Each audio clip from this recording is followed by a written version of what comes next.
హల్లెలూయా! దేవుని నామానికి సమస్త మహిమ, ఘనత, ప్రభావాలు కలుగును గాక. దేవుని హస్తము నిన్ను నీవు ఊహించిన రీతిగా, ఊహించని స్థలములో నిన్ను హెచ్చిస్తుంది. ఆ విషయాన్ని చూసి అనేక మంది ఆశ్చర్యపోతారు. అదే జరిగింది అక్షరాల యోసేపు జీవితంలో. ఒకరోజు యాకోబు తన కుమారులు పిలిపించి ఒక్కొక్కరి కోసము ప్రవచనాన్ని, ఆశీర్వచనాన్ని పలుకుతా ఉన్నాడు. అలాగే యోసేపు కోసం కూడా చెప్పాడు. ఆ మాట మనం ఒకసారి చూద్దాం. ఆదికాండం 49వ అధ్యాయము 22వ వచనము. యోసేపు ఫలించడి కొమ్మ, ఊట యొద్ద ఫలించడి కొమ్మ, దాని రెమ్మలు గోడ మీదకి ఎక్కి వ్యాపించును.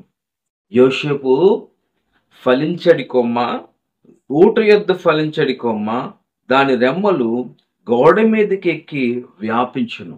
అక్షరాల యోసేపు జీవితము గొప్పగా వ్యాప్తి చెందింది. గొప్పగా ఆశీర్వదించబడింది. హల్లెలూయా! 50వ అధ్యాయంకి వచ్చేసరికి ఎవరైతే యాకోబు అలాగే యోసేపు యొక్క అన్నదమ్ములు వారి కుటుంబం అంతా కూడా ఒకరోజు యోసేపు అనేటువంటి కొమ్మ క్రిందకు వచ్చి ఆశ్రయాన్ని పొందుకున్నారు. ఆహారాన్ని పొందుకున్నారు. ఆత్మీయత పొందుకున్నారు. ఈ యొక్క ఈ యొక్క క్రొమ్మ కిందకే, యోసేపు ఫలించడి క్రొమ్మ కిందకే అందరూ చేరారు. అంత ఆశీర్వాదము దేవుడు యోసేపుకి ఇచ్చాడు. అయితే ఒక మాట చెప్పడానికి దేవుడు ఇష్టపడుతున్నాడు. యోసేపును తన యొక్క అన్నదమ్ములు ఎవరైతే ఉన్నారో ఎంతో ఆశ్రయించుకున్నారు. యోసేపు యొక్క ఆశీర్వాదాన్ని అడ్డుగా ఉండడానికి ఎంతో వారు ప్రయత్నం చేశారు. యోసేపు యొక్క ఎదుగుదలను అణచివేయాలనుకున్నారు కానీ దేవుడు మాత్రము ఎలాంటి అడ్డు ఉన్నప్పటికీ కూడా వాటన్నిటిని తొలగించి యోసేపును అందని శిఖరాలు ఎక్కించాడు.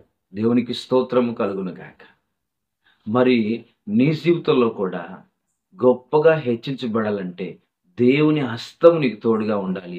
అదే రీతిగా ఒకసారి దేవుడు నిన్ను హెచ్చించాలని ప్రణాళిక వేస్తే ఆ ప్రణాళికకు వచ్చినటువంటి ఆటంకాలు, అవరోధాలన్నిటినీ కూడా దేవుడు తొలగివేసి అనేక మందికి నీ ఒక ఆశ్రయంగా మారుటకు దేవుడిని సిద్ధంగా చేస్తాడు. అయితే ఒక మాట నేర్చుకోవాలి యోసేపు నుంచి.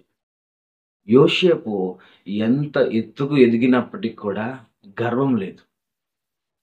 తన తల్లిదండ్రులను, తన అన్నదమ్ములను, వారి కుటుంబాన్ని ప్రేమిస్తూనే ఉన్నాడు. ఆత్మీయత పంచుతూనే ఉన్నాడు. ప్రేమతోనే మాట్లాడుతూ ఉన్నాడు. ముందుగా అది మంచిదని చెప్తూ వచ్చాడు. ఇతనికి వచ్చినట్టు కీడు అది మంచిగా జరిగిందని పాజిటివ్గా ఉంటున్నాడు. చాలామంది హెచ్చించబడితే పాజిటివ్గా ఉండరు. ఎదుటివారిని హీనంగా చూస్తారు. ఎదుటివారిని చాలా తక్కువగా చూస్తారు. కానీ ఎంత హెచ్చించబడుతున్నాడో యోసేపు అంతగా ఆయన తగ్గించబడుతూ వారి యొక్క రక్త సంబంధులను, వారి యొక్క బంధువులను, వారి అన్నదమ్ములను, వాళ్ళ నాన్నగారిని అందరినీ కూడా హక్కును చేర్చుకుంటున్నాడు. అంటే ప్రేమించడం అనేది ఎక్కడ కూడా ఆపేయలేదు. దీనికి గల కారణం ఏమిటంటే ఆయన హెచ్చించబడుతూనే దేవుణ్ణి అధికంగా ప్రేమిస్తున్నాడు గనక. అతనికి తెలుసు నేను హెచ్చించబడింది ప్రభువుని ప్రేమించబట్టే. ఆ ప్రభువు ప్రేమే నన్ను ఎంత స్థాయికి తీసుకొచ్చిందన్నటువంటి ఆలోచన తన మనసులో ఉండొచ్చు గాక. కనుక ప్రేమించటం మొదలెట్టాడు. హెచ్చిస్తూనే ఇది మంచిగా జరిగింది. మిమ్మల్ని రక్షించటానికి దేవుడు నన్ను ముందుగా పంపించాడు అని చెప్పి ఎంతో పాజిటివ్‌గా తన జీవితంలో మాట్లాడుతూ వచ్చాడు. కనుక ప్రియమైనటువంటి సోదర, ప్రియమైనటువంటి సోదరి, దేవుడు నిన్ను హెచ్చించబోతున్నాడు. అయితే నీ అడుగడుగున కూడా నీకు ఎదురైన వారిను హక్కును చేర్చుకో, ప్రేమిస్తూ ఉండు. దేవుడు అందని శిఖరాలు ఎక్కిస్తా ఉంటాడు. అందని శిఖరాలు నీవెక్కినా నీ వద్దకు వచ్చిన వారిని ఆదరించు, ప్రేమించు, సంతోషించు వారిని బట్టి. పాజిటివ్‌గా ఉండు. అదే దేవుని స్వభావము. అదే దేవుని మంచి గుణము నీలో ఉండాలి. అందరికీ పంచాలి. అందరితో పాజిటివ్‌గా ఉండాలి.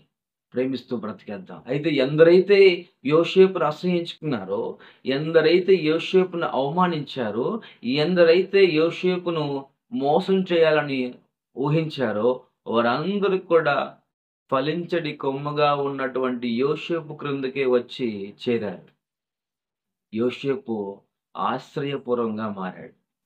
నీ జీవితం కూడా అలా మారాలంటే దేవుని హస్తము, ఇతరుల పట్ల ప్రేమ, ఇతరుల పట్ల కృప చూపించడం నేర్చుకో. దేవుడు నిన్ను బహుగా దీవిస్తాడు.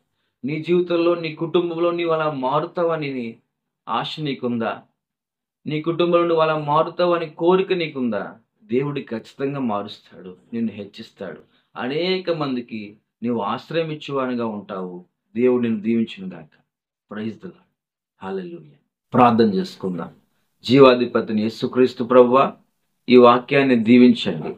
అనేకమైన హృదయాలు తెరిచి జీవితాలు కట్టమని బ్రతుకులాడుకుంటూ యేసుక్రీస్తు నామములో అడిగి వేడి పొందుకున్నాం తండ్రి. ఆమేన్.